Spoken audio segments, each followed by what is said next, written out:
안녕하세요. 또 새로운 하루가 시작됐습니다. 오늘도 우리에게 새날 주신 주님께서 말씀 가운데 우리를 만나주시고 또 우리에게 지혜와 또 능력 허락해 주시기를 기도합니다. 오늘 우리에게 주시는 하나님의 말씀 예레미야서 50장 우리 33절부터 46절까지 말씀 제가 먼저 봉독해 드리겠습니다. 만군의 여호와께서 이와 같이 말씀하시니라. 이스라엘 자손과 유다 자손이 함께 학대를 받는도다. 그들을 사로잡는 자는 다 그들을 붙들고 놓아주지 아니하리라.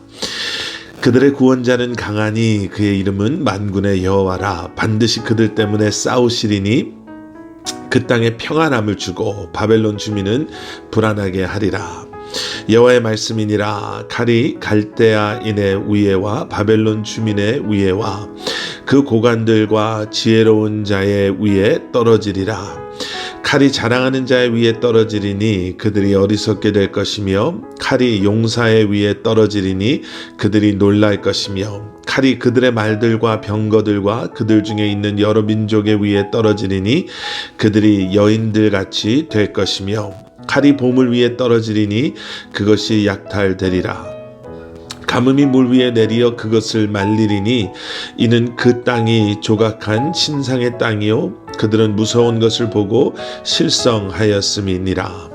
그러므로 사막의 들짐승이 승냥이와 함께 거기에 살겠고 타조도 그 가운데에 살 것이며 영원히 주민이 없으며 대대에 살 자가 없으리라. 여호와의 말씀이니라. 하나님께서 소돔과 고모라와 그 이웃 성읍들을 뒤덮었듯이 거기에 사는 사람이 없게 하며 그 가운데에 머물러 사는 사람이 아무도 없게 하시리라. 보라, 한 민족이 북쪽에서 오고 큰 나라와 여러 왕이 충동을 받아 땅끝에서 일어나리니 그들은 활과 투창을 가진 자라. 잔인하여 불쌍히 여기지 아니하며 그들의 목소리는 바다가 설레임 같도다. 딸 바벨론아, 그들이 말을 타고 무사같이 각기 내 앞에서 대열을 갖추었도다. 바벨론의 왕이 그 소문을 듣고 손이 약하여지며 고통에 사로잡혀 해산하는 여인처럼 진통하는도다. 보라, 사자가 요단의 깊은 숲에서 나타나듯이 그가 와서 견고한 초소를 칠 것이라. 내가 즉시 그들을 거기에서 쫓아내고 택한 자를 내가 그 자리에 세우리니 나와 같은 자 누구며 출두하라고 나에게 명령할 자가 누구며 내 앞에 설 목자가 누구냐. 그런즉 바벨론에 대한 여호와의 계획과 갈대아 사람의 땅에 대하여 품은 여호와의 생각을 들으라. 양떼의 어린 것들을 그들이 반드시 끌어가고 그들의 초장을 황폐하게 하리니 바벨론이 약탈당하는 소리에 땅이 진동하며 그 부르짖음이 나라들 가운데에 들리리라 하시도다. 아멘. 아멘. 자, 상황이 이제 바뀌기 시작했습니다. 전세가 역전됐다고 해야 되나요? 아니면 상황에 예상치 못했던 반전이 일어났습니다. 33절 34절 말씀을 보면 그 반전이, 그 변화가 무엇인지를 보여주고 있습니다. 만군의 여호와께서 이같이 말씀하시니라. 이스라엘 자손과 유다 자손이 함께 학대를 받는도다. 그들을 사로잡은 자는 다 그들을 붙들고 놓아주지 아니하리라. 여기서 바벨론은 절대적인 힘을 가지고 있는 자들이고요. 그들의 손에 붙잡힘 당한, 사로잡힘 당한, 그리고 그들이 붙잡아서 놓아주지 아니하고 있는, 학대를 받고 있는 이스라엘은 절대적인 약자입니다. 바벨론 때문에 이스라엘이 그런 고통을 경험했죠. 그리고 포로가 돼서 오랜 시간 고통과 어려움 가운데 놓여 있었습니다. 그런데 34절 말씀을 보십시오. 그들의 구원자는 강하니. 상황은 그렇게 보일 수밖에 없지만 이제 그들을 구원하실 구원자는 강하신 하나님이십니다. 그의 이름은 만군의 여호와라. 그리고 그 뒤에 말씀, 반드시 그들 때문에 싸우시리니 그 땅에 평안함을 주고 바벨론 주민은 불안하게 하리라. 이제 전세가 역전이 되는 겁니다. 그들을 구원하겠다고 약속하신 하나님께서, 만군의 여호와 하나님께서 이제 그들을 위해서 싸우시고 이제는 그들에게 그리고 그 땅에 평안함을 허락하여 주시고 이제는 오히려 바벨론의 주민들이 불안과 공포와 어려움에 놓여질 것이다, 이렇게 말씀하시는 겁니다. 하나님은 그리고 지금 예레미야서 50장의 말씀은요, 계속해서 이러한 바벨론을 향한 하나님의 심판의 말씀을, 그리고 그 심판에 대한 자세한 설명을 하고 있습니다. 우리가 어제 묵상하셨던 말씀 기억하시죠? 이 모든 것은 하나님의 계획하심입니다. 하나님의 뜻입니다. 그리고 하나님의 명령하심입니다. 그리고 하나님께서는 계획하신 대로 이 모든 일을 행하실 것입니다. 그리고 바벨론이 이런 하나님의 심판 아래 놓일 수밖에 없는 것은 그들의 교만함 때문입니다. 자, 이제 그 심판의 구체적인, 어떻게 보면 아주 무서운 모습이 35절 이하에 기록되어져 있습니다. 칼이라는 단어가 등장하고요. 그리고 38절에는 가뭄이라는 단어가 등장합니다. 모든 것이 칼 아래 놓일 것입니다. 그리고 가뭄이 모든 것을 말라버리게 할 것입니다. 어쩌면 칼이라는 것은요, 인간의 손에 의해서 임하게 될 하나님의 심판을 의미하고 있고요. 가뭄이라는 것은 하나님께서 자연을 통해서 인간의 그러한 것을, 한계를 초월하는 자연적인 그러한 하나님의 심판하심을 의미한다고도 볼 수가 있을 것입니다. 하나님의 심판은 이렇게 총체적으로 바벨론의 모든 삶의 부분들을 벌하실 것이고, 하나님의 방법을 통해 그들에게 고난과 고통과 그리고 하나님의 진노로 하나님께서 함께 하실 것입니다 라는 것을 설명하고 있습니다. 우리가 또 하나 이것을 통해서 보게 되는 것은요, 하나님의 심판을 피할 수 있는 것은 아무도 없다라는 거죠.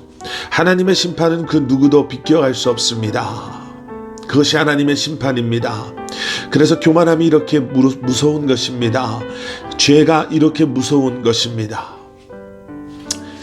그리고 41절 이하의 말씀을 보면요, 이제는 그런 하나님의 이 심판을 통해서 보여주시고자 하시는 것, 그 심판의 대상이 깨달아야 할 것에 대한 말씀이 등장하죠. 그것은 바로 하나님의 하나님 되심을, 그리고 그러한 하나님의 계획과 생각을 이제 너희가 깨달아 알아야 된다라는 겁니다.